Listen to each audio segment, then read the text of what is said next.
it's been so long since we've seen you. We don't see you. But Ever. it's been so long since you've heard us. And yet here we are. We're back again for another episode of Milk and Screams. I don't even remember. What did we talk about last time? My brain is so out of it right We now. talked about animals. Oh, that was last time. That's right. That was last time. That was a really fun episode. I liked that episode. Yeah, that was a lot of fun. Guys, gonna be straight up front with you. I'm so glad the fridge is going off during this. Yes, sick, dude. Hopefully you can't hear that. Yeah, our fridge growls sometimes. I think because it's always trying to make ice and it never does it properly. Nope. Like, I swear we fixed it a while ago, and literally just 2 minutes ago, I opened the freezer, and I was like, hey, how come this thing isn't making ice? There's 8 pieces in here. Yeah. Who knows? It is a mystery. But like I was saying, I feel like I gotta be straight up and I gotta be honest here. This podcast probably gonna suck. If it does, we're just gonna stop in the middle of it and just not even release it. Listen, I'm gonna be honest. Like I just said, I'm gonna be honest. We've released 10 or so great podcasts, in my opinion. Pretty good. Like, 8s all around. Some of them are like, I feel like really good, like 9 out of 10. This one, we're both exhausted. I am not in the headspace for this, but I'm here for you. This is a day.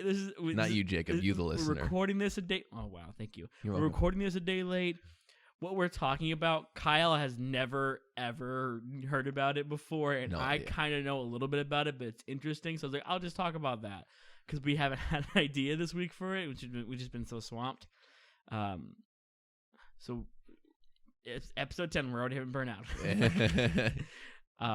We're still excited to be here, and I'm glad that we committed to this still. I'm glad we didn't say, no, because that'd be lame. I almost 2 minutes ago, when we were like, okay, let's start recording, I almost was like, you know what?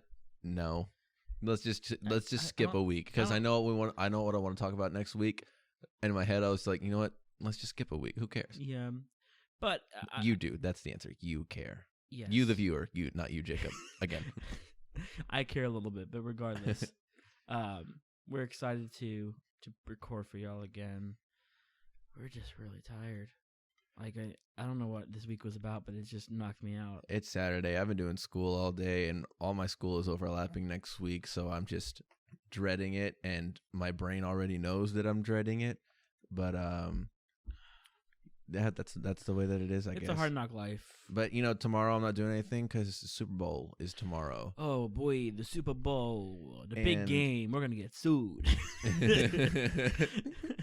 Oh, is that how that works? We can't say the word Super Bowl? As far as I know, for some reason, now that's a trademarked term. Yeah, I saw Philly D in his recent video. He started to say it, and he was like, can I even say that? And he goes, the game with the ball, and they throw it and catch it. Like 2 or 3 years ago, I remember watching a bunch of vlogs centering around the Super Bowl, and even like Good Mythical Morning, and they were all having to say the big game because, no, you can't say the Super Bowl. Why would you say the Super Bowl? That's a trademark.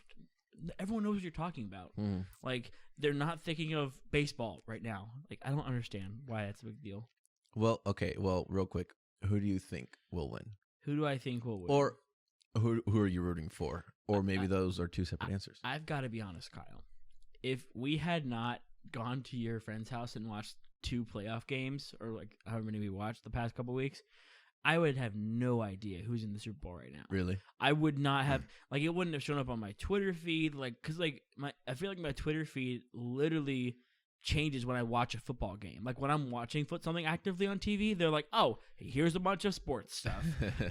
Normally, I do not care at all. Like, unless the Eagles are in it, I really don't care. Of course. That being said, Tampa Bay Buccaneers sounds like a cool, Super Bowl team to win. And then Tom Brady's on the Buccaneers. So in my years of football, of course, because I'm a fan of the Eagles, and the Eagles really don't like Tom Brady, I got to go for the other team. The Chiefs. The Chiefs, yes. I'm so out of it. Go Chiefs. I know that Tampa's a Florida team, but also I hate Tom Brady. Yeah. So go Chiefs. If it was anybody else, I wouldn't be that mad. Also, I think the Chiefs are going to win regardless. outside of my disdain for Tom Brady, I think the Chiefs have it anyway. I just want to hear him be the 2-time because there's not a lot of, 2-time in a row. That hasn't happened a lot of times. I think it would be the 3rd time it's ever happened if they pulled it off. You're kidding. To go 2 times in a row, no. Well, I mean, I guess at this point I'm thinking of the Patriots must have gone at least 2 times back to back in the decade and a half. They, had a monopoly on the Super Bowl. They went back to back 1 time. One time. And then the time before that was, okay, maybe it's been 3 times before because I think the Steelers did it like 2009-10. I think they won both of those. I thought the Patriots monopoly started like in 2008. I mean, could be wrong. It started a long time ago, but they have 6. They have 6 rings, and they've lost a couple of them in between them because they've been in Super Bowl but lost. Yeah, yeah. I honestly, when I heard that Tom Brady was going to get traded, I was like, "Is he going to do good anywhere else?" And I was like, "Yeah, he's going to do good." Yeah, I mean, he went to Florida because he'll spend a couple years here and then retire and then probably just stay here because now he's in Florida. That's what a lot of those old head athletes do is they transfer to a team that's in a location they want to live after the fact, and then they just kind of set up shop. But I remember when the Eagles won a couple years ago, you immediately drove to my house, and then we went and got Sonic. Yeah. In celebration, immediately we were like, Eagles are Super Bowl, we should eat cheeseburgers. Dude, that night was so crazy. We basically had 2 different Super Bowl parties going on, or I did rather. My good friend Michael Brooks is a Eagles fan too, so we had been watching like the season, the whole season, like basically like we were like report to each other the next day at class and be like, dude, the Eagles did this, and we're like, I know what, Carson Wentz, Nick Foles, and they got to the Super Bowl and we were like losing our minds. We were like, we must be living in the Matrix. Like, this doesn't happen in like 100 years. It feels like. So we were just, and everyone was. It was like one of the biggest like years for the Super Bowl ever. Yeah. Like I feel like, and I feel like that. I'm not just saying that because I'm a Philly fan. Like that's just the way it is. I think a lot of people that maybe didn't normally watch football or didn't care about the team still watched because they were like, oh, maybe it'll be their first Super Bowl win, and I'll be here for it. Well, was that the first time they'd been to the Super Bowl? No, I didn't think so. They had been, or they had been to like they were NFC championships, so they had been to the Super Bowl, right? Yes. So they went to the NFC championships in 2004 or 3 with Donovan McNabb. And that my dad, when I watched that game too when I was younger, I remember watching that game. And then they lost the Super Bowl, I think, or something along the lines of that. But like I watched the first half at my parents' house. They had a huge party. They had like my mom was like literally from Philadelphia. My dad lived there for a while, so they had like little signs around the house that showed you how to pronounce things like a Philadelphian would say. Like they say "wooter" like instead of water. Right. So she would say like have a glass of water, and she would say show the pronunciation and it's etc. Like and then they made like a bunch of Philly cheesesteaks, and they made water ice. And if you don't know what water rice is, I don't even feel like explaining. It's like a snow cone essentially. But it was a really really fun time. And then for the second half, I went over to Michael's house, and he had another party going on. We were just like reeling, and I have a video of us watching the end. Really? When everything was like confirmed. I also have video of us watching Philly, the big play, and that was just incredible. And I don't like the next year. I was so not invested because the Eagles weren't doing good. I did not remember who was in the Super Bowl that next year. I think it was like the Rams and somebody else. The year after that, I don't remember who was the year after that. I was like, did the Super Bowl happen in 2019? And they were like, yeah, it was the Rams and whoever. And I was like, that did not happen. I don't remember watching it at all. Like, right. I remember the one with Shakira, but I don't remember the one that happened with them. So that was 2020. So yeah, it was just, I'm so like not invested. If the Chiefs win, cool. If Tom Brady wins again, who cares? I mean, not who cares, but like, I'm sure it's likely. Who knows? Mahomes has got a big career ahead of him, though. I'm saying this like I watch football all the time. I don't watch football all the time, guys. He does. Well, you are correct. He has a big career ahead of him. We hope. I think he's so good. Yeah, he's pretty good. I'm really excited to keep watching him. Isn't he our age? He is 24 24. If not, he turned Okay. 25 very recently. Okay, So, that's, yeah. around our age. Yeah, a little older than us. That's the weird thing when I watch college football, too, is because I watch and every single person on the field is younger than me. Mm. Or most of them, because, sometimes you have like those 32-year-old kickers that are in college football. Jeez. But apart from that, I'm older than every person on the field. And I watch that and I'm like, man, because used to you watch college football and you're like, oh, these guys are so cool. They're older than me and doing what they do in college. Now I watch them and I'm like, oh, these guys are so cool. They're younger than me. Chick-fil-A the other day. More successful than me. And I see almost all of them all the time because, well, I used to at least when people went places. Yeah, that's rough. Also, what happened this weekend that I think is pretty notable to talk about, WandaVision. We've been keeping it up for a while since it came out like 3 or 4 weeks ago. We're big Marvel people. Me and you. I will say real quick because we're gonna talk about this most recent episode that came out on the 5th as well, because we're recording this the 6th and we're posting it the 7th. Right. So we're talking about the latest episode. And if you haven't seen any of them or this latest one, just kind of skip ahead some amount of minutes until you hear us not talking about this. If you don't want to hear spoilers. Hopefully we won't be talking about this too long. I don't think it will be that long. I do want to talk about like what I think is going to happen from here on out. Yeah, but I'm not going to come back in the audio and put in a time stamp to skip to or whatever. Because again, we're sleepy. Yeah, so just kind of skip until we stop saying the words WandaVision, and we'll carry on from there. Sorry, low effort, guys. Low skill is really true. Low skill as well.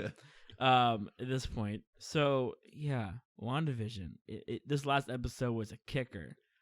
It was really, really good. It was so good. Now I'm not as into the comics as you are, so when I watch some of these things happen, I just kind of look at all these episodes with a 50,000-foot view. Yeah, I watch them happen. I'm like, oh, that was cool. I wonder what they'll do from here. Maybe a new character will be introduced, and then people are like, oh, this character could happen from the comics, and mutant alien babies. I like the. I like to think of myself as pretty into the comics. I have a general knowledge of a lot of things. Like I don't actively read comics. I don't have a collection or anything like that, but I just know from like online. That's basic. Other people read comics and I get the gist from there. I really should get into comics, but side note. There are some people who are just way more into it than I am, though. It's just crazy. Oh, it's insane. People go on TikTok. I'll go like the next day after an episode comes out, and they're like, "Look what happened in the background here," and they'll circle something. I'm like, "How did you do that so fast?" They watched it, and then they watched it again at half speed and just took notes. Yeah. Like, I love Marvel, but I don't care enough to watch an episode when it just comes out 4 or 5 times to try and catch everything, to try and predict what's going to happen in the next episodes. Because the next episodes are going to happen whether you predicted correctly or not. Because then all you get is, if you predicted correctly based off all the knowledge you get, is being like, I told you. Well, I think that's part of the reason too, but I think there are clues that pop up that Marvel purposefully puts in there. So like those clues are like interesting for people, and like they you kind of get rewarded for that. I can see that happening, and that's kind of why I like doing a little bit of like research or anything like that for an episode. But a couple things to note here. Number one, Wanda might be able to raise the dead. Yes, which is insane, and also confusing. Yeah, confusing. The thing is that I don't understand about this version of Wanda, right? Her powers come from the Mind Stone, along with her brother Pietro, who now is of course deceased after Age of Ultron. They both got like manipulated with the Mind Stone, and that's how they had their powers. Wanda's powers directly correlate with mind, stuff. She can lift things with telekinesis. She can do like energy blasts, and then she can like control people's minds or like make them have visions, and that's perfect with her powers. I don't know why Pietro runs fast. Like I don't know why how the Mind Stone affected him in that way, but it would make sense. Because now Wanda's effectively warping reality in the show, creating her own show and warping her own version of reality. So I'm wondering how she's able to do that, and it would make more sense if she was instead like manipulating the reality stone, or what they call the ether now in the Marvel universe, because it's not really a stone. I mean, until Infinity War. Right. I don't know. It's crazy though. That last episode was really, really good. You get to uncover some more things about some characters. Like you learn about the director more, how he feels about Wanda. Apparently, after Endgame, Wanda stole Vision's body from the Sword headquarters. Yeah, They have it on video, which is kind of insane. Because and I wonder what's driving her. Because obviously grief, but For sure. I don't think that whatever grief she was feeling would have been enough to overpower her to go to whatever lengths that she's gone to. Kidnapping thousands of people and also, being their puppet master. It wouldn't surprise me because I hate saying this term because of the comics. In the comics, Wanda actually only has control over the babies that she makes, and that was it. I hate saying that, but it's true. In the comics, she's kind of an anti-hero. Like she's and she's kind of played that role in the MCU a little bit. Like she has her own agenda and wants to fulfill it. She's had this really horrific life, and the show kind of really displays that well. Like with throwbacks, like to whenever one of the commercials. All the commercials have something to do with Wanda's past, but one of them was the Stark toaster. Mm. I didn't realize this, but it's beeping and then it like bings at the end of it, and I was like, oh, that's the time bomb that almost killed her and Pietro when they were in Sokovia. It's one of the Stark bombs. Like that's really, really messed up. And when you watch the commercial too, it's like zooming in while it's beeping, and it cuts to a shot of the woman that's part of the commercial who just kind of looks at the camera. She's kind of like deadpan, and she's literally just kind of like, that wouldn't happen in an actual commercial. And it's her just kind of being like, this is a thing that's happening, and it's kind of important. Yeah. So Wanda's unhinged, really powerful. Vision's starting to realize what's happening, and he's getting really upset. And I'm wondering, okay, how much control does Wanda have of Vision? Is Vision actually alive? Like, did she somehow revive him without the Mind Stone? Or is this somehow a figment of how she thinks Vision would react? I thought for a long time that she was just kind of puppeting his body around, and that she was just putting the face on him, and like that was it. But he like tried to fight her almost at the end of the episode. You're like, what is happening? How is he alive? And he controlled Norm of his own accord. Yeah. And she didn't know, unless she played like she didn't know for the sake of the TV show, for the people outside. So there are a lot of layers to unpack, how sometimes the way she's acting confused or surprised is like the way that she set her own mind up to be surprised by the things that she's already put in place, or if some things actually weren't supposed to happen. Yeah. And then she saw them and was truly surprised. Right. And then, of course, we have the cameo at the end of Quicksilver. Pietro. But it's not that version of him. It's the X-Men version from the movies. And is she recast Pietro? So, yeah, that's the line that the person throws away. And it's kind of confusing to me because, A, it could be that, but some people are looking into it and being like, well, that's the X-Men version, so the X-Men are now part of the universe. And I'm like, well, that's looking a little too deep, I think that she literally, reformed him into another person, and they just so happened to be like, that's just the cheeky way of looking at it and letting them know that, hey, something big is coming soon. And that's also something that I'm confused about. And again, in terms of Wanda's reaction to it, because he shows up and she looks like she's truly like, what? Why are you here? As if she didn't have somebody she was planning on being Pietro around. I think the reason for that, again, is I think either A, she doesn't have complete control over the world. I think it might be, Agatha. All right, that from the comics. Agatha and Dormicius, the demons who she sold her soul to. Do you mean Mephisto? Of course, that's what I mean. That's what I said, Dormicius. We'll get to her in a second.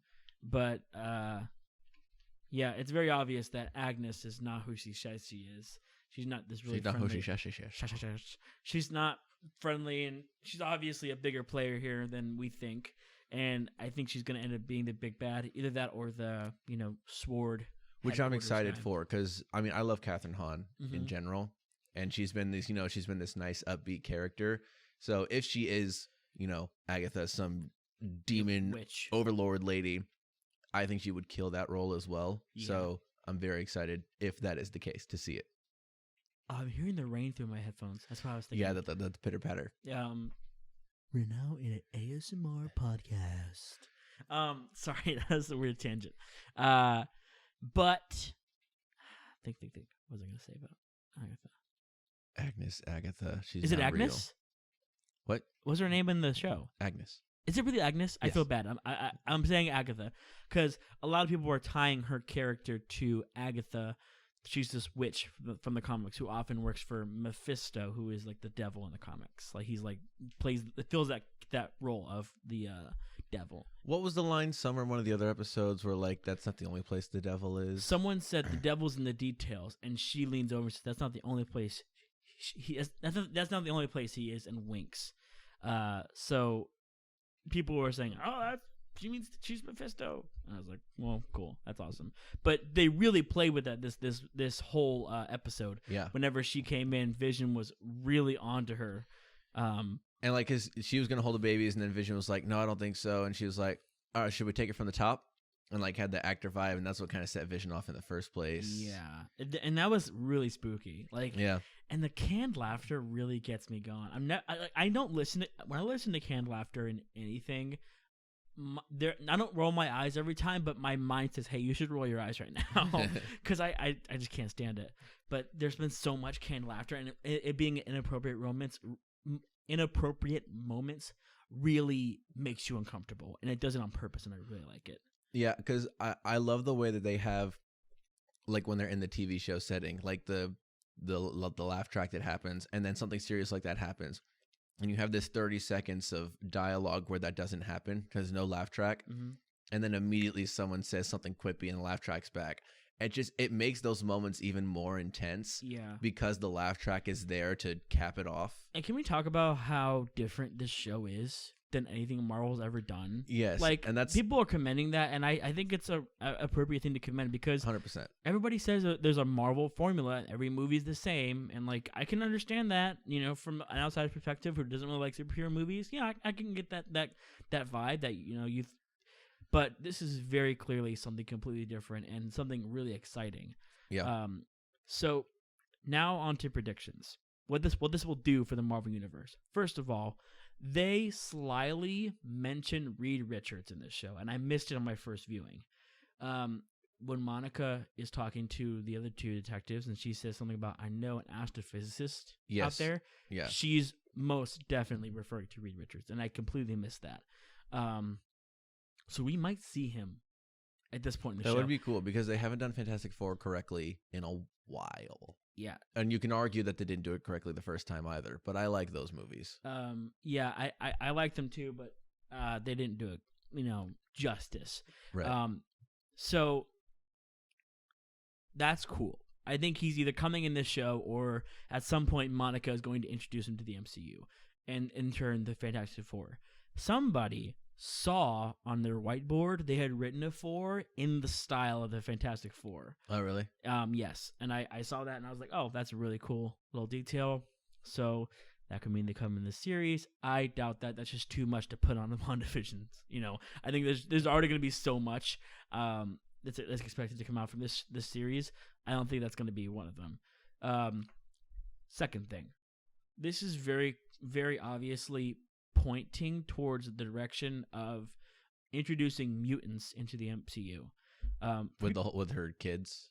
Not with just her kids, but this is how it happens in the comics. There's a couple of comic series and books that this show is drawing from, and specific themes. So like there's one WandaVision series that like paints them in like a suburban home where they live their life happily. It's not a TV show, but that's just where they live and do things, and they have kids, and that's like, okay, that's that part of this show. And then they have this other one where she has kids in the comics at this point in the comics, but then she finds out her kids are fake, and she loses her mind and erases all mutants. Like she like warps reality and erases the mutant gene because technically her kids are the first born mutants because they're made by a mutant and humanoid.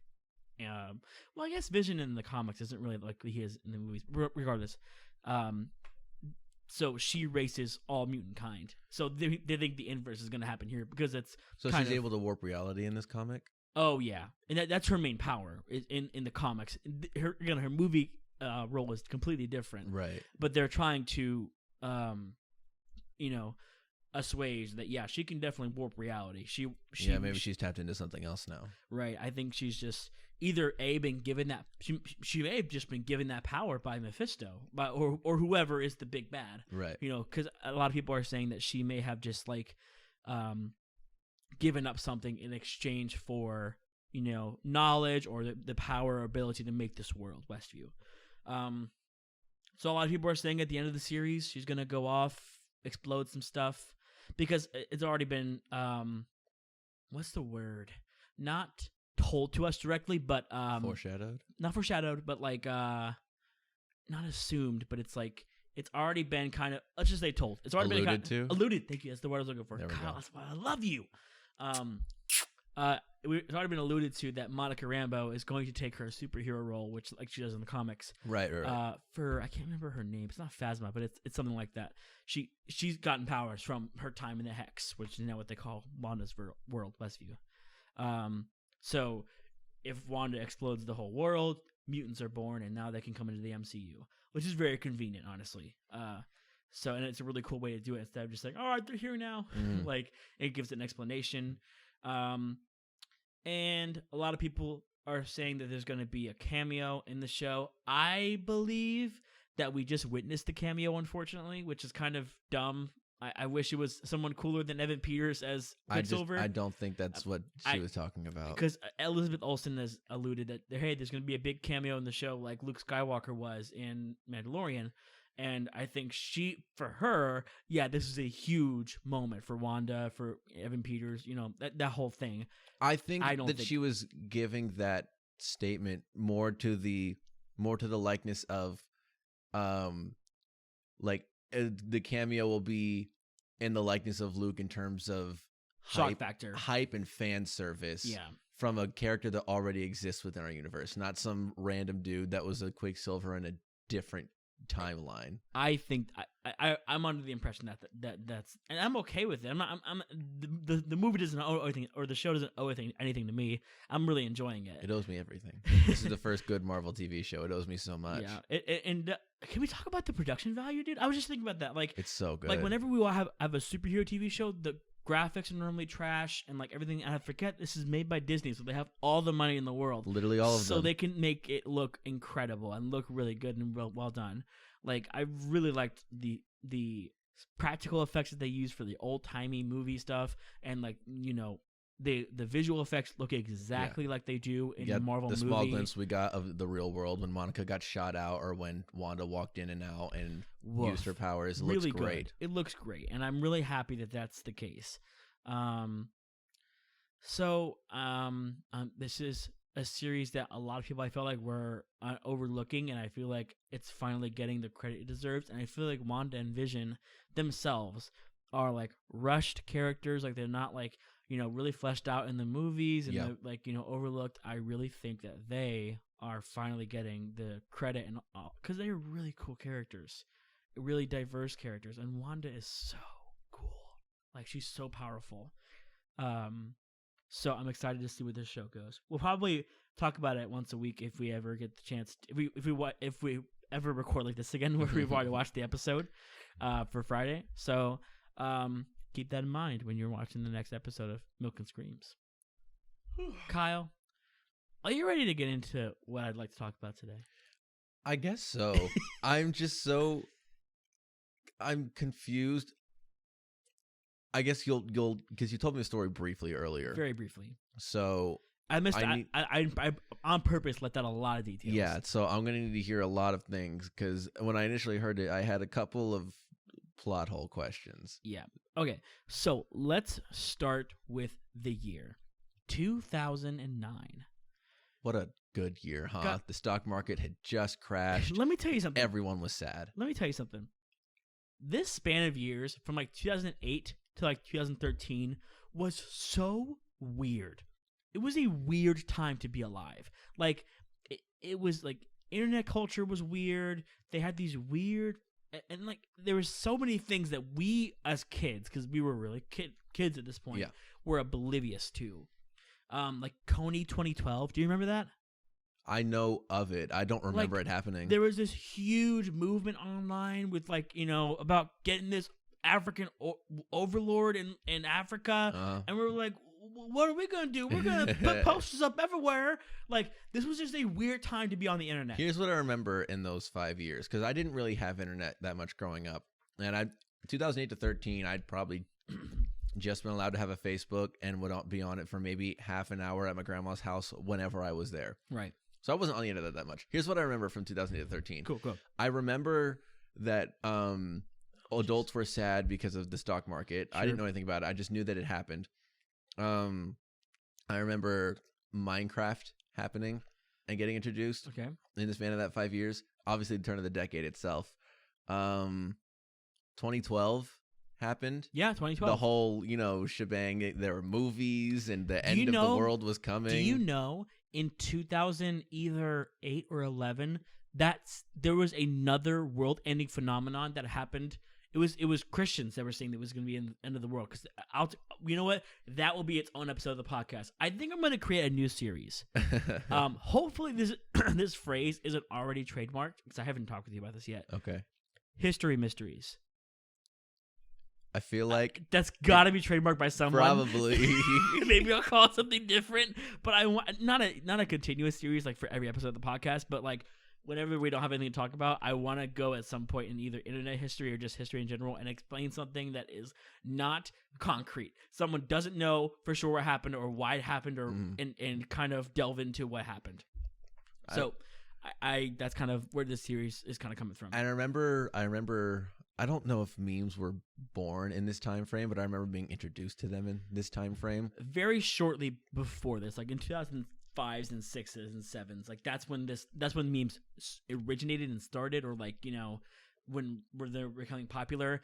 This is where your heyday comes from, where like your troll face and like so the lay face, like the lay me, all those. So all those really cringy memes now were in their heyday for like 5 years before memes had like a lifespan of 2 weeks maximum. So which is that's what an exponential decrease of meme culture. 100%. Because like if anyone today posted a Bernie meme of him sitting in the cold, everyone would be like, bro, you're so late to the game. Late. This is such a dead meme. Yeah. Oh my god. So today we're gonna talk about something that I have thought about periodically, like once a year. I just think about this story. And I had legitimately never heard about this. We're gonna talk about Balloon Boy. Okay? Balloon Boy. I thought this was a concrete thing that just actually happened. Listen, I was so oblivious as a child. Apparently, when I was a child in 2009, there's a story on the news, right? This little boy climbs into this weather balloon. And we're going to go into deep context. This is what we're talking about for the next 45 minutes or 30 minutes, however long. Buckle up. So he gets in the balloon takes off by accident. He flies in the air 60 miles and everyone's freaking out. Dad calls the police and, the FAA, which is like the Federal Aviation Agency or whatever. They're trying to get him down safely, and it's really scary on the news. Everyone's freaking out. They get the balloon to land somewhere, like outside of the Colorado airport. Real quick, is this one of those instances where, like, when you say everyone's freaking out, this is like it's gone on the news and, like, the world is watching as this is unfolding? The world is watching. Okay. Yeah, this live footage, everything. They open up the top of the balloon, and there's nobody in there. So now they're saying, oh my God, my son fell out of the sky in the woods somewhere. Just the way you phrase it, like he fell out of the balloon. No, he fell out of the sky. A manhunt begins to search for this little boy. And a couple hours later, he just comes out of the attic. And everyone's like, thank God you're safe, but Lord have mercy, we've been looking for you. Like, so everyone's kind of relieved. And to give you a little more background into like the family dynamic, okay? The father is an amateur inventor, and he's a like amateur storm chaser. He's had a run on a couple reality TV shows, and he's the kind of guy who you would assume has been on reality TV shows. Like he was on the show Wife Swap, where they swap their wives. He's been on that show twice, and he's been on a couple other like little ones. He sells stuff, like his inventions, and the way he sells them, like in commercials, it's wild. Like he screams at the camera and like runs around, like humps the air. Like it is insane. Like this guy's on another level. He's married to a Japanese woman who came here from Japan and got married to. I think his name is Richard. Richard Heen, and his wife Mayumi. They have 3 little boys. Falcon's the youngest. He's the one who got in the balloon. The other 2, who cares? His name is Falcon. Falcon. How ironic, right? So they come out and like he's been in the attic the whole time. Everyone's like, okay, well thank God he's safe. Oh my God. So then later on, literally that day, CNN is interviewing the family on their couch. They're kind of sitting there. They're all kind of like, giving a sigh of relief. They're interviewing the family. And at some point, this line of questioning comes out. Okay? Is this going to be quote for quote, verbatim? Quote for quote. I watched the video and I'm quoting them right now. Also, I'm sorry this isn't a video podcast yet, so I can't show you videos. There is a video online from the YouTube channel Internet Historian that does a way better job of explaining this stuff than me, and they have all the videos and stuff like that. If you're interested in this stuff, and I'm going to be talking about other videos that I've watched for my research, watch his video. It's really interesting and intriguing because what we know as like history from this incident is not true. It's or largely, it's up for debate essentially. So this is what they're asking. They ask Falcon, "Did you ever hear us call your name?" He says, "Mm-hmm." And they say, "You did? Why didn't you come out?" And he says, and he's kind of rambles for a second. By the way, this kid's 6 years old. Okay, he's like hardly forming words at this point. "You guys said we did this for the show." So now everyone's saying, "Oh, Richard Heen literally did this as a stunt so he can get news coverage and everything." And then like they're putting pieces together. They say, in the news is saying, okay, well, he called the news before he called the police, and he did this for a publicity stunt. He craves attention. So now the problem is $2 million has been spent looking for this boy via news helicopters, via firemen, police, search helicopters. There were flights that had to be delayed or deferred because of the boy flying too close to the Colorado airport. They thought the plane was going to hit them. I said the boy. He was flying. There was a balloon flying by itself. So a lot of people were like, and by the way, this became such a massive meme. Like it was insane. There were so many posts about it. It was the #1 search thing on Google, like balloon boy or like some variation of those 2 words. It was like insane. I bet those memes would be so good today if it happened. Yeah, they were pretty funny memes. Eventually, over a span of months, the mother and father were quickly charged $36,000 and pleaded guilty. Now, for those people, they're like, "Oh, it was a hoax. That's it. That's the end of the story." To this day, Richard claims it wasn't a hoax. He's been on news several times in the last 8 or so years, and has claimed every time it's not a hoax. It's not fake. It was an experiment that he was doing gone wrong. So a lot of people take that with a grain of salt because obviously this guy's prideful. He's not going to own up to, I want to put my son in a balloon, but no, it happened. So, it's hard to own up to that. So a lot of people just said, whatever. It's been 10 years. Who cares? But some people are like, wait, hold on. There's something. If he's saying it, it's worth investigating. And there's some really kind of weird coincidences that happen. So I'm going to talk about the video because there's actual live footage of the balloon launching. That's kind of funny, if you ask me. We're gonna look at some other anecdotal evidence for Richard's innocence, if you will, and we're just gonna talk about this story. I think it's a really interesting little tale. You were gonna say something earlier. I don't remember. Well, I think my one question so far. I mean, I have many, Sure. but I think my starting question is, why was there a weather balloon in the first place? Because it seems like it was near their house. Because the kid was just sitting in the attic. It was in their backyard where he was doing the experiment. Okay. It's an aluminum balloon. They actually have all like the materials like laid out like, in the blueprints and everything. Like they have, it's like aluminum, plastic wrap, and like other things. But it's like it's like 8 feet wide. It's a circular little thing. It looks like a flying saucer. It literally looks like a flying saucer. And there's electronics on the inside and like this little canister. Like it's probably as big as this table. Okay. And there's like electronics inside and everything like that, and that help him control the balloon and like where it's gonna fly. He can't control it yet from the ground. He was just doing a flight test. So let's get into the video of what happened. Okay. If you want to look at this video, go to Internet Historian on YouTube, and there's a video of this whole conversation that we're going to have. Essentially, it has all of it laid out. It's really interesting. I like it. It's funny too. So, I'm just looking at my notes. Okay, so this is the balloon test. Basically, because it's filled up with helium, like a lot of balloons are. I think weather balloons at this point aren't fueled by helium. They're fueled by another really light gas that I can't remember. I don't even know weather balloons. I know nothing about. I didn't know honestly that they used weather balloons anymore. Well, I kind of figured there was some other technology that they figured out, and just weather balloons are useless now. Well, they use them. They use them for a myriad of uses. I may be wrong about the helium thing, but helium was probably the most economic that he was able to get as an amateur. So basically, what he was trying to do was just test and see how it would fly.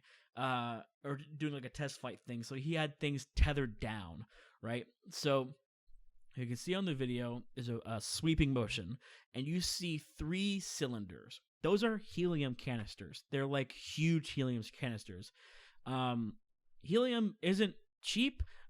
It's not too expensive, but it isn't cheap. It's very, it's not easy to come by, especially in 2009. It's not like Amazon where you can just buy whatever you want, so a lot of people are pointing that and saying, well, if this is a lot of money to spend on a hoax, a lot of money that Heath, why am I saying Heath? I keep saying Heen. Richard probably doesn't have for a hoax to get him, clout on the internet.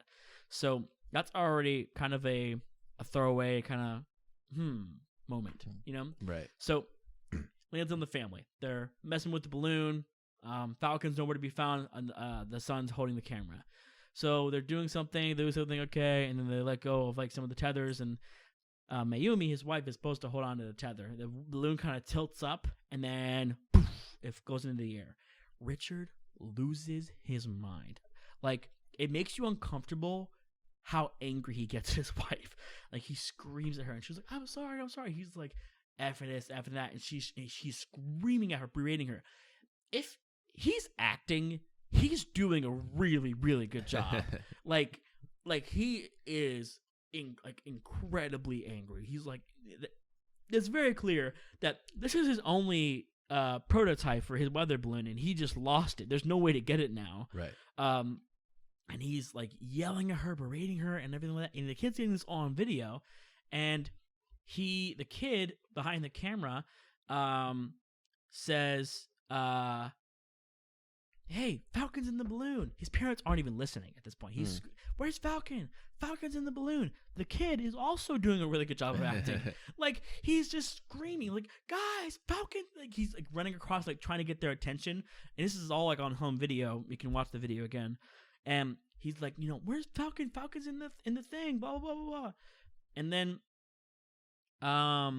the parents are eventually like trying to listen. Like, no, he's not in the balloon. Like, where is he? They start calling his name, and then they realize Falcon is nowhere to be found. They can't find him anywhere. So, with that all set up, they're just. I feel like a lot of people probably haven't seen this footage.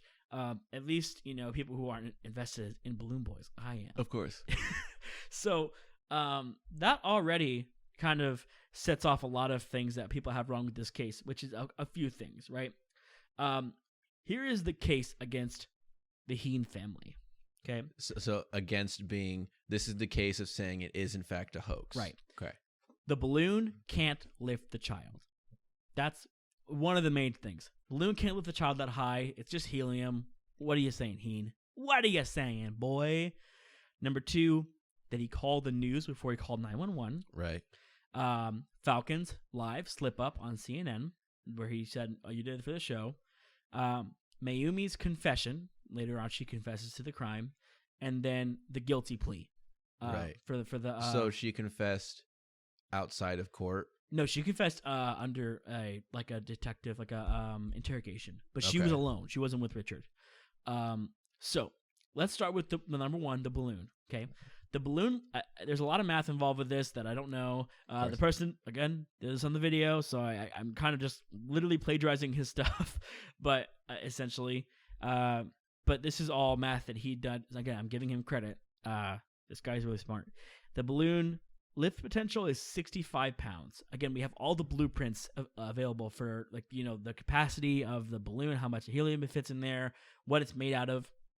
We also know the weight of the craft, 13.88 pounds. Falcon's weight is 37 pounds at this time. The police weighed him after the incident. Okay. So that gives you room to lift Falcon in the air with ease and 11 pounds extra. So that's already just out of the way trash. There's no way that's it's not impossible for the balloon to lift him up easily.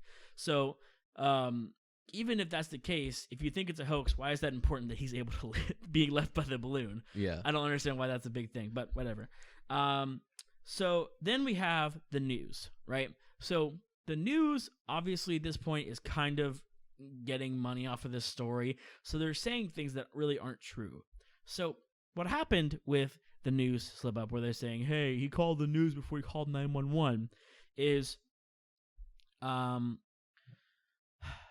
so he called the FAA first, which is the Federal Aviation Agency or Association. Association. Thank you. Because he knew that they could track the balloon down from the sky faster than the police would be able to. Plus, it's a small balloon, so if it's up in the air, it's kind of hard to see in general. Right. So they told him to call 911, and he did so. They spent 20 minutes on hold, and they were on hold 3 separate times. Again, they're crying and hysterically because their son's in the air. Right. Again, and they have, of course, these 911 calls as well. They spend 30 seconds talking to them on the phone, and then they spend 5 minutes on hold. It's like, and they're like, so he's in the weather balloon. He's like, yes, he's in the weather balloon. They're crying hysterically, and like, okay, let me put you on a brief hold. Stay right there, okay? And they put him on hold again. It's like, what do you want me to do? So after that, they called the news. It's raining really hard now. Yeah. I was like, what is that noise? So that's kind of the gist of that. Like I said, he definitely didn't call the news before 911, even though the news was present there before probably they got there, maybe. I don't know, but that's... Can you imagine if it was a real situation? Put yourself in the dad's shoes for a second real quick. If this is a real situation and you think your boy's in the air and you immediately go, oh man, I gotta call CNN real quick. Guys, you're never gonna believe my son is in perilous danger. Please get him on tape falling from the sky into the woods. Let him be eaten by jaguars. I'm gonna call police. On hold? Yeah, sure. I'm fine. Yeah, sure. God, CNN is gonna video my boy. What else do we have to do today, Mom? Miami, what else do we have to do today? We had that. We're going over to the Regan's house, right? Later on for dinner. Yeah. Oh man, that's gonna be so good. It's gonna be such a good dinner story, man. I can't believe it. Yeah, we're totally gonna be totally fine with this because we called CNN. So, okay. So now on to the third thing: Falcons live slip up. This is kind of the biggest hole. Yeah, that's just what I was about to ask because he says for the show. The heck is the show? So, like I said, they've spent a lot of their time on reality TV. So, that's a lot of what this boy knows. So, basically what he says is he misheard the question and they were being interviewed by several different people. Even though CNN had the central focus, there were 4 other news organizations there asking them questions at the same time, one by one. So, he'd heard a question and then heard another question, and then he was just like, for the show. And like he's 6 years old and he's had this super traumatic day. Everyone thought he's dead. So like I don't so much pin that on him, but again, that is the biggest hole because I mean, I kind of do because 6-year-olds have all the ability to comprehend and form sentences. They do. I'm not saying that. I'm just saying that a lot of times I think people give them more credit than it's earned. And 6-year-olds develop differently too. I think of our old youth pastor's child, Ruth, right? Ruth didn't really, or JoJo.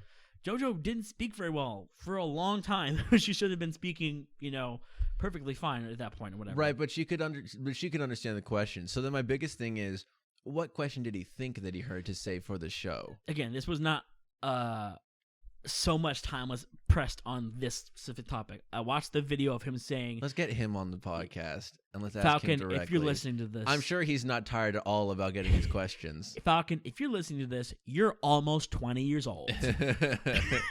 You're almost our age. Please come on the podcast, Milk and Screams, and we will talk about Balloon Boy again. I feel like every episode we say, hey, if you big public figure or famous person is watching, come on over. But yeah, he was interviewed later when he was like 9 or 10, able to, recollect on the subject. And he said he was being asked about something else at the same time. And he was answering that question. So it made it seem like, again, this is the biggest hole they have. So I'm not trying to defend Falcon here. But he was 6 years old. It's not like he's able to, he's probably nervous. I don't know. So that's my kind of perspective on Falcon. Then you have Mayumi's confession. Here's the thing about Mayumi. Okay, she's from Japan. Mm-hmm. English is not her first language. Naturally. So, let me just see. So her confessions are kind of sucky. That's what I'm trying to say. Okay, so what does she say? Okay, English is not her first language. They did not set her up with a lawyer to help defend her or interpret for her. Okay. She said that they'd only built the craft 2 weeks before the launch. That's what she said or claimed in the confession, which made them, for some reason believe her story because they asked her on a timeline how long it had been since they built the craft. Now, because they're on reality television, this makes things interesting. Later on, one of the people who was on Wife Swap with that family, the wife that was swapped, was later on the news. Again, this is kind of anecdotal, so we don't know if she's telling the truth, but just based on her word, she said that she literally helped Keith build Richard. You have called him 3 different names so far. I keep thinking of Keith Raniere, that really scummy cult leader, because of Heen and Raniere for me, like the multiple E's sound the same. I don't know why, but that's just where my mind is right now. You really are tired. I'm exhausted, guys. I'm talking about Balloon Boy. I'm just so exhausted. This story has taxed so much from me. I'm just kidding. So she says, and essentially, yeah, I've seen the craft when I was on the show, and I helped him build some of this stuff on the show, just to be a part. And that was 8 months prior to the launch. So again, I don't know how credible this person is. I know she was on the show with them, but I don't know how credible she is. But it's already conflicting with Mayumi's story, who probably was just so tired of all the press and everything like that. She was probably just so tired that she just wouldn't admit to anything at that point. Well, that also doesn't sound like it conflicts that much to me, only because she says she helped build the craft, and then Mayumi says they finished 2 weeks before the launch. So building that would definitely have taken a long time. So if someone helped 8 months ago and then they finished she said they started and finished it 2 weeks ago. That's what Mayumi said. She said they started and finished it the 2 weeks before? Let me just double check. Yeah, she said they started and built it 2 weeks before the launch. So it makes it seem like, okay, they did this, they had a plan, they just kind of so excited they hatched it out and did everything.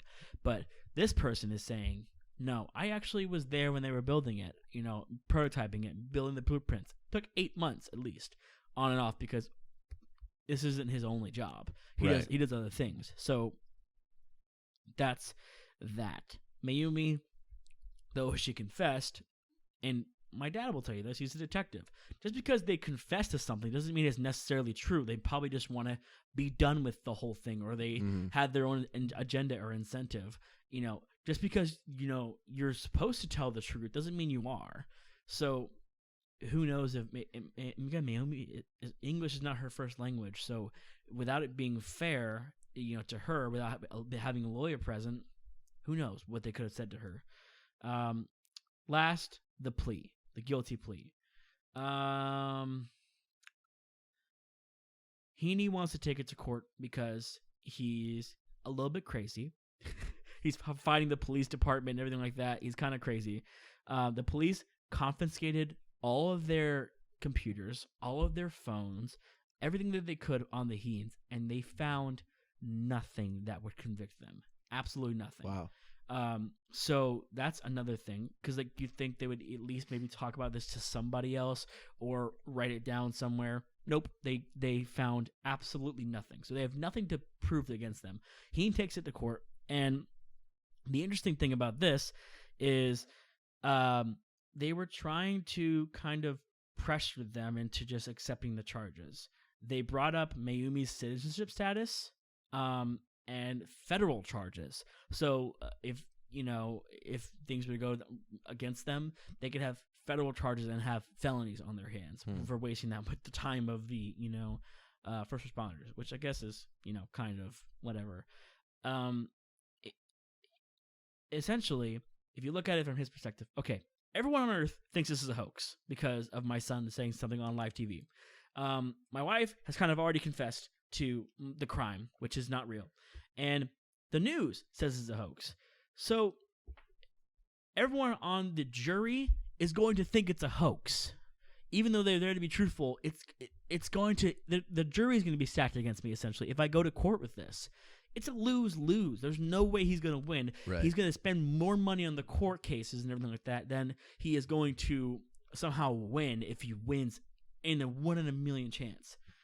So he gives in to their demands. He's forced to apologize to first responders, and that video is kind of spooky. He really gets choked up and upset because he has to apologize to people that helped him in the community and stuff like that. And right. He gets really upset.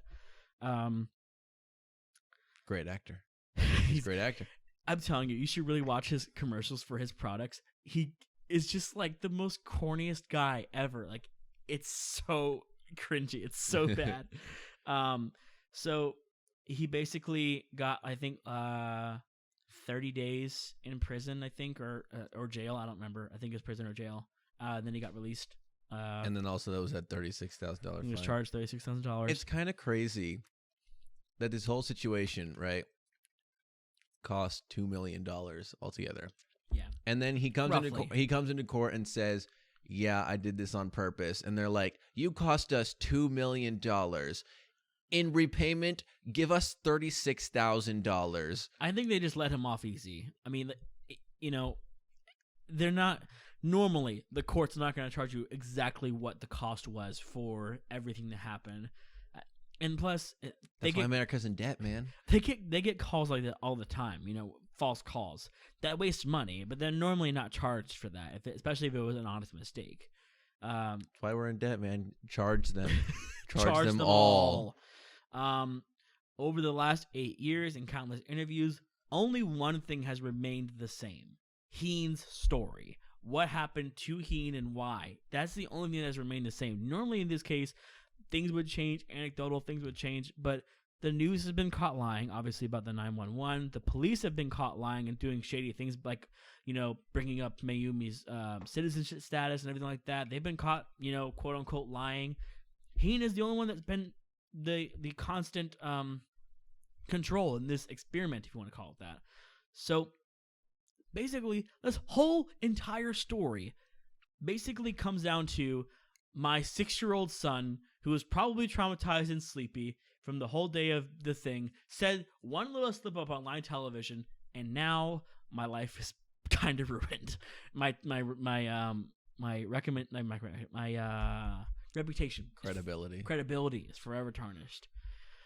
So I have thoughts. Kyle, I would love to hear your thoughts because I am one of the people who is just like, what? Like, again, I'm more susceptible to conspiracies than you are. So I would love to hear your thoughts. I do not think that he is being truthful. I think the whole thing was, in fact, a hoax. Okay. And here's why I say that. However much that, like, after that incident happened, right? Yeah. They're running around screaming, you know, Falcon, Falcon, where are you? Run through the house. Falcon, Falcon, Falcon, Falcon. He would have shown himself and been like, what? Or they would have checked like, if I'm a parent, right? And my kid is missing, I am checking every nook and cranny of that house. And then he suddenly comes out of the attic and they're like, oh, the attic that we use so often because a child is in. I can't believe we didn't check it. So for that part, he was in a box in the attic. So if they looked in the attic and were like up there looking, he was in a box. Apparently he was playing hide and seek. That was the alleged thing, that he was playing hide and seek. And when I think often of how irrational I was as a child. Like, he probably wasn't thinking anything of it, about his parents looking for him, like screaming his name. I'm being honest. He probably wasn't thinking anything of it. He's probably, I'm being such a good hider. No, I think I 100% disagree. Because, okay, that's another reason. Maybe this is a kind of another push for me to think that it's a hoax. Because, correct me if I'm wrong, it doesn't sound like the kid is the one that was saying I was in a box in the attic or whatever. I was playing hide and seek. Okay. In either case, right? If I'm a 6-year-old, 6-year-olds can be irrational, sure, but irrational, yes. There's a different. I don't believe that there was hide and seek is a game where everyone's involved, right? That's not something you just start yourself and just kind of randomly hide and just wait until people start freaking out. So nobody was looking for him initially, right? There was no game of hide and seek that had been initiated. He was just kind of in a box. Well, and then B, rational as a 6-year-old or irrational as a 6-year-old. There's a difference between your parents going, honey, where are you? Come down for dinner. Where are you? And you being like, haha, they won't find me here. And your parents going, Falcon, please, where are you? That's a huge difference, right? No, rational, irrational 6-year-old is not going to hear their parents screaming, crying for the name and being like, I'm in a box. Maybe you could hear them from the attic. And also, again, I do not doubt the irrationality of a 6-year-old. They do not think, oh, my parents are looking for me, they're probably worried, I'm going to go downstairs. They do not think that way. I do not know, under no circumstances. Especially if he's like shy, or if he's just like that kind of weird kid who wants to just go hide from his family. Like, people will do that all the time, and they will just go missing and then turn up hours later. And like, he probably thinks, oh, they're never gonna find me, and like, he's committing to that part. He doesn't think that people are gonna be worried for him, that he's gonna be on the news. You know what I mean? Like, I think that's very well in the realm of possibility.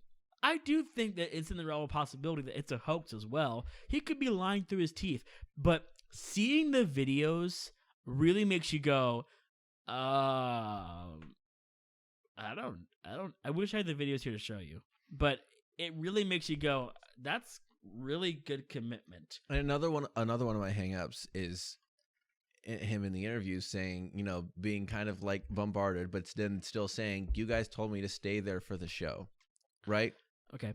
Because no matter what he heard, whatever question happened, like, he was bombarded. But the sentence, you told me to stay there for the show, he clearly knows about the fact that they're reality TV, or maybe that the news was going to be involved somehow. Mm-hmm. And B, that he also said, you told me to stay there. Not just like, right. Just like, for the show. It's like, you told me to stay there for the show. Yeah. I can... That's like I said, that's the biggest hole in their entire story. Yeah, because like, regardless of what he thinks he heard, he probably was kind of like, they're asking a lot of questions. The only thing I know is that I was told to stay put. So the quote is, you guys said we did this for the show. Okay. So in my mind, I think he's talking about the balloon, because at this point they weren't actively on a show. There was no film crew present for their balloon launch. So in my mind, I think he's thinking of the balloon. He's thinking, my dad's doing this for a show, because he doesn't know the inner workings of his dad's job. You know what I mean? He's 6 years old. He doesn't think of these things. So he's like, his parents probably were like, we're going to go test the balloon. We're doing this for the show. And leaves. That's my mind. I don't think, okay, go hide up in the attic and do not come out for 5 hours. We're doing this for the show. They wouldn't leave their son up there for 5. They were searching for, he was in the air for 2 hours and was trailing 60 miles. There's no way that they were like, Falcon, just stay up there until we come back home, and then you can come out of the attic. I think there is. People are twisted. And I think he's one of those guys that is just twisted.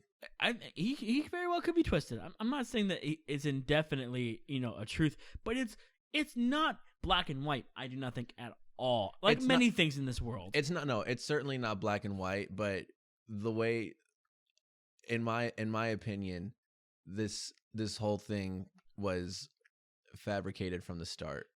Yeah. I disagree. Like many things, Kyle, we disagree.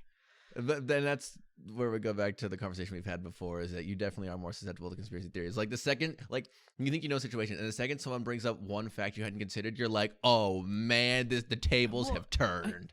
It would be one thing if it was one fact, but it's several different things. Again, like I said, Richard's story has stayed the same for over a decade. It has not changed at all. Whereas the media, which I don't even want to get into the media, they lied from the start. They were liars. That's what they did. They manipulated the story, which is what they do all the time for a story like that. Lied. The police were doing shady things. They were pressuring them to give a guilty plea. That's what they do. That's how they make their money. That's what they do. And it's unfortunate, but that's how they make their money. So that's my thought, is to root for the little guy. Even if it was a hoax, his story has stayed the same. And I'm telling you, once you watch the video, you're kind of like freaked out, because he goes off a little too hard on his wife. He freaks out on her a little bit. He overacted for the fabrication that he manifested from the start. Yeah, he overacted. I happen to know a little bit about like fake acting and like acting in general. That's kind of my wheelhouse a little bit. It did not seem like acting to me in his video. I encourage you to watch the video. Go look up the Internet Historian's video on the Balloon Boy. It's like 10 minutes. It's shorter than we spent talking about Balloon Boy here. I could have just said, guys, go watch the video. And then you guys could have went and watched it, and that would have been the end of the podcast. It would have been 3 seconds long. Yeah, but we're glad you listened. And now, for the second round of the segment we're going to call... Yeah? I'm just thinking. Hold on. All right, I'm here for it. We got to rename the segment every time. Yeah, and you're going to rename it this time. I think you did it last time, but it's on your the subject you researched, so you rename it. I'm waiting with bated breath. Pickle? Is that it? Just pickle with a question mark? Pickle. Pickle? It's time to pickle. We're going to rename balloons. No, first of all, we're going to rename Richard to Heath or Keith, because you said it a million times. His name is no longer Richard. Keith. Richard is now Keith. And spread the word, folks. His name is Keith now. Balloon Boy father's name is Keith from now on. Let's rename balloons, because I think that'll be a fun one to rename. Kyle, I'm going to have you rename balloons. Go ahead, go. I'm going to call them Floaty Pops. Floaty Pops. I'm going to call balloons Floaty Pops. Man, I was really hoping you were going to do something cool there. You're like, oh, first thing called them, what do balloons do? Floaty Pops. I'm going to rename Falcons. Yes. And also, I would like it if you renamed the story. You know, we call it Balloon Boy. Floaty Pop Boy. Floaty Pop Child. I'm going to call Falcons Angry Chickens. Angry.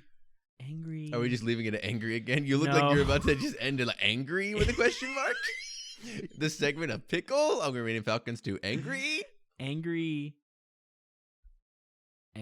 birds. Good. Yeah, Falcons are the angry birds. They do have like a furrowed brow the entire time. They're just like this. Wait, do birds have eyebrows? Birds have eyebrows, definitely. Just like this. How else do they show emotion? Yes. Falcons are angry birds. You know, we were talking about weather balloons, and I think I have a quick recommendation. There's a movie on YouTube called called Pterodactyl Extinction USA. Oh my god. Now here's the thing. This is a comedy goldmine for people who understand the heart of comedy. You know, you have to be a special kind of person. You have to be stupid too to laugh at this movie. So here's the thing. This movie was animated first, and then the cast was brought in to deliver their lines. But none of the cast delivered their lines with each other. They all delivered their lines on their own and then got put into the movie, which had already been animated. Yeah. So the movie was shot very backwards, and that was the point of it, because the point of the movie is stupid comedy. Yeah. And it's got people in it like Shane and Noah from Smosh and some people from Valley Folk. And it's just a stupid comedy movie. About balloons. It's about balloons. It takes place on this day they've dubbed Pops. Balloon Day, Floaty Pop Day, if you will. Mm-hmm. And again, Pterodactyl Extinction USA. It's called something like that. I highly encourage that you watch that movie. I have a feeling that I've noticed a phenomenon with this movie called Monty Python and the Holy Grail. Yeah. That has been mostly true for me, is that most of the guy friends I've ever had have loved the movie, and most of the girlfriends that I've ever had have hated the movie. I have a feeling that this movie is going to experience a similar curve of like to dislike ratio between the males and the females. So just take that as you will. Watch the movie anyway. Highly encourage it. It's so funny. It's so stupid. If you are the correct kind of person, it is a hilarious movie. Yes. And the director of it subtweeted me on Twitter. I want to brag. Really? Did he? Yeah, but Noah had like retweeted his tweet, and I had replied to the tweet, and I was like, masterpiece, work of art. And then he retweeted. It was like, you hear that? Work of art. All other people have called it the best movie of the century or something like that. That's really funny. I want to brag, but I've had my back and forth with the director, great guy. I really want to plug his stuff here. So Balloon Boy is innocent. Floaty Pop Boy got caught into a big hoax, and he didn't really have a choice because he's a child. Who knows? But now he's his own man. Maybe one day he'll come out and tell what he believes is the truth as well.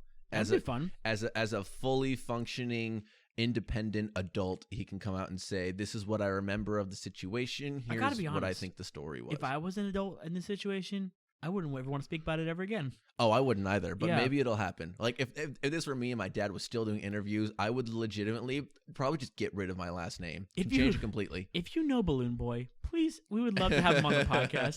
That'd be so funny. Like our first guest would be Balloon Boy from 2009. Floaty Pop Boy. Don't get it twisted. Like again, I think this is a story that not many people talk about, and I think it's so funny. Like it's a really, it became an iconic, thing for a while, and like people just don't talk about it at all anymore. Because I'm like again, 2008, 2013 is just like a lost time in history. Like no one even cares anymore about. I don't remember most of what happened in that time frame. Me neither. I remember very specific things, very few things. Because 2008 to 13, we would have been the 10 to 15. So I remember some of it because we started high school in that time. Yeah.